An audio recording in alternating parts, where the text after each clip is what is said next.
Welcome back to my channel. Balik lagi bersama Maidatul Farhi. Kali ini gue bakalan ngasih materi ke kalian tentang gimana sih cara nentuin gaya-gaya yang bekerja pada suatu benda. Dan benda kali ini adalah katrol. Jadi nanti ada hubungan sama katrol. Misal gue punya dua benda yang menggantung di katrol, atau satu benda yang ditarik. Misal di sini ada gantungan katrol. Ya, gue gak jauh gambar nih. Udahlah ya, gitu doang.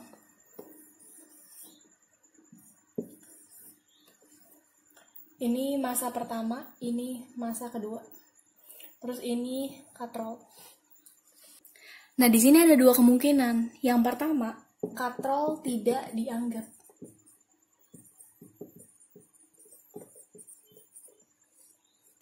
Terus yang kedua, dianggap. Nah, dari katrol ini, yang kalian lihat adalah dianggap atau tidak dianggap. Jadi kalau misal si katrolnya tidak dianggap, itu kalian langsung lihat masanya. Kenapa lihat masanya? Karena kalian bakalan nyari si katrolnya itu akan berputar kemana. Jadi gini, antara M1 dan M2, M1 dan M2, kalian harus bandingin berat yang mana. Jadi besaran yang mana antara M1 dan M2. Kalau misal kita punya kondisi M1 itu lebih besar daripada M2, jadi M1-nya itu lebih berat daripada M2, berarti otomatis si M2 ini akan turun ke bawah. Kenapa? Karena dia paling berat. Jadi dia arah percepatannya ke bawah. Nah, karena M1-nya ke bawah, otomatis di sisi yang lainnya dia akan naik ke atas. Percepatannya. Nah, buat nentuin rumusnya, kalian tinggal pakai hukum Newton 2. Hukum Newton 2 adalah sigma F akan sama dengan M dikali A. Cara ngadainnya, kalian tinggal tinjau bendanya masing-masing. Kayak gitu. Nah, di sini kita tinggal analisis gayanya dulu nih. Kalau misal kalian punya benda ini, otomatis dia punya gaya berat dong. Gaya berat itu ditulis dari titik pusatnya, terus ke bawah, menuju pusat gravitasi. Gaya berat pertama, W1. Terus yang ini, gaya berat kedua. Dimana kita tahu W1 itu lebih besar daripada W2. Nah, terus ada lagi gaya tegangan tali. Iya dong, karena kita kan pakai tali. T, ini T. Nah, antara T1 dengan T2 itu sama. Jadi kalian tinggal T aja. Nggak usah ditulis T1 atau T2. Kayak gitu. Terus kalian tinggal tinjau setiap bendanya. Oke, kalian tinjau benda pertama.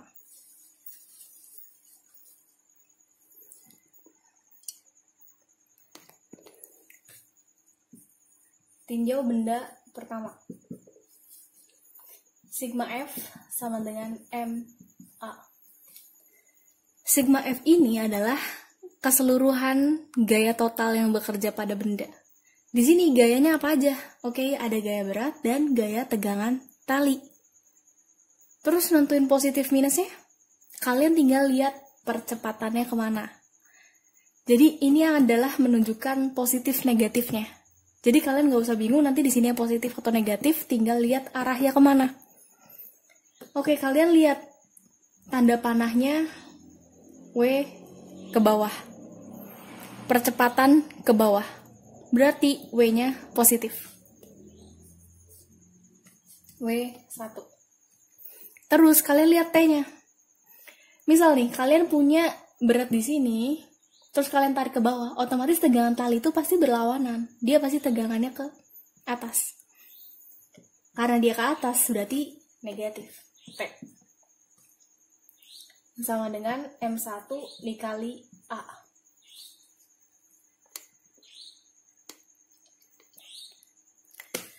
Udah, kalian dapat persamaan pertama. Terus kalian tinjau benda yang kedua. Sigma F sama dengan MA. Oke, arah percepatannya kemana? Ternyata ke atas. Berarti yang positif itu ke atas. Dan yang ke atas itu pasti tegangan tali. Berarti T min W. Karena dia berlawanan dengan percepatannya. W sama dengan M2A. Udah, kalian udah dapet 2 persamaan. Nah, terus kalian buat nentuin, biasanya yang ditanyain itu percepatannya. Jadi percepatannya berapa sih? Atau perlambatannya berapa? Nah, kalian harus sama denganin kedua persamaan ini dengan acuan T-nya akan sama dengan T. Jadi soalnya bentuk apapun, kalian harus T sama dengan T. T sama dengan T. Kalau misalkan dia yang tanyain adalah tegangan talinya, gampang banget. Kalian tinggal masukin ke persamaan 1 sama 2 juga. Nanti ketemu T-nya. Ini pindah, ketemu T-nya. Yang penting kalian harus masukin T sama dengan T dulu. Nah, ini yang katrolnya tidak dianggap. Kalau misalkan katrolnya dianggap, selain 2 persamaan ini, kalian akan punya persamaan yang ketiga, di mana kalian akan menghubungkan torsinya. Jadi sigma torsi akan sama dengan hukum inersianya, momen inersianya, dikali sama percepatan sudut. Ini adalah persamaan yang ketiga. Jadi torsinya akan sama dengan momen inersia dikali percepatan sudut. Ini persamaan yang ketiga. Jadi torsinya itu biasanya kalau misalkan digabungkan sama torsi, biasanya ada rumus-rumus lagi tuh. Jadi torsi itu bisa jari-jari dari si katrolnya dikali sama gaya.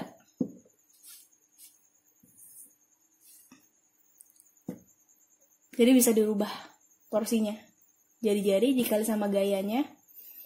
Terus sama dengan momen inersia. Momen inersia ini tergantung bahan atau jenis dari si katrolnya.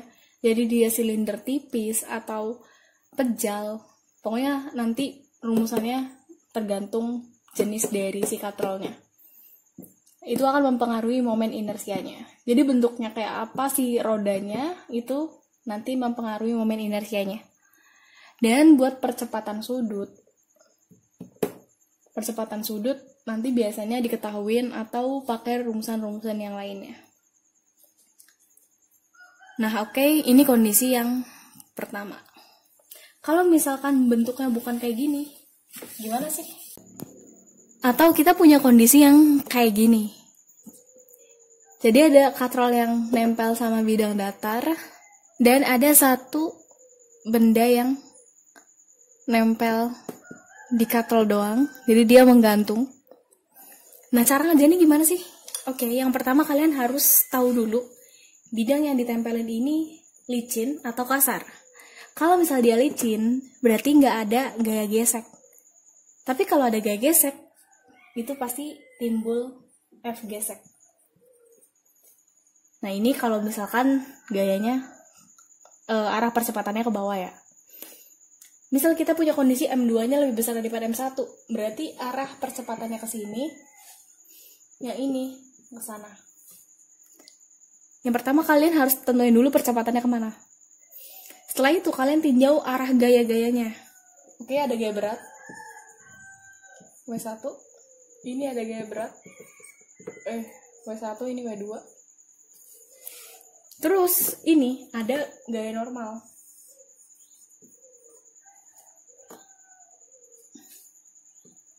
Kenapa ada gaya normal? Karena dia menempel sama bidang datar. Jadi dia menyentuh bidang datar, pasti ada gaya normal yang bekerja. Terus kalau misalnya di sini ada gaya tarik. Oke, no problem. Ini ada tegangan tali. Ini ada tegangan tali. Kalian tinggal tinjau setiap bendanya masing-masing terhadap sumbu X dan sumbu Y-nya. Jadi kalau misal kalian tinjau benda M1, M1 dulu. Ke arah sumbu Y itu ada dua gaya yang bekerja, di mana ada gaya normal dan gaya beratnya. Nah, karena di sini posisinya nggak ada sangkut pautnya sama percepatan, ya kan? Dia arahnya ke atas, sedangkan percepatannya arah sumbu X, jadi akan sama dengan 0. Jadi kita pakai hukum kelembaman atau hukum 1 Newton. Jadi sigma F akan sama dengan 0. Sigma Fy. Jadi khusus di sumbu Y-nya. Nah, kita asumsikan kalau ke atas itu positif, berarti N min W sama dengan 0. Atau N-nya akan sama dengan W1. Terus ke sumbu X. Fx sama dengan M dikali A. Kita pakai hukum Newton 2. Nah, terus yang positif negatifnya ditentukan dari arah percepatannya. Yang ke kanan positif, berarti tegangan tali positif.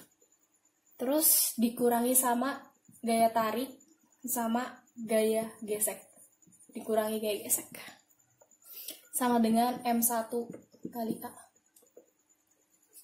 Kalian dapat persamaan 1. Oke, selesai di M1. Di M2 itu tinggal ke arah sumbu Y. Tapi dia bersangkutan dengan percepatan. Makanya dia pakai hukum Newton 2. Oke, yang positif berarti gaya beratnya karena mengikuti arah percepatannya. W min T sama dengan M kali A. M2, W2. Oke.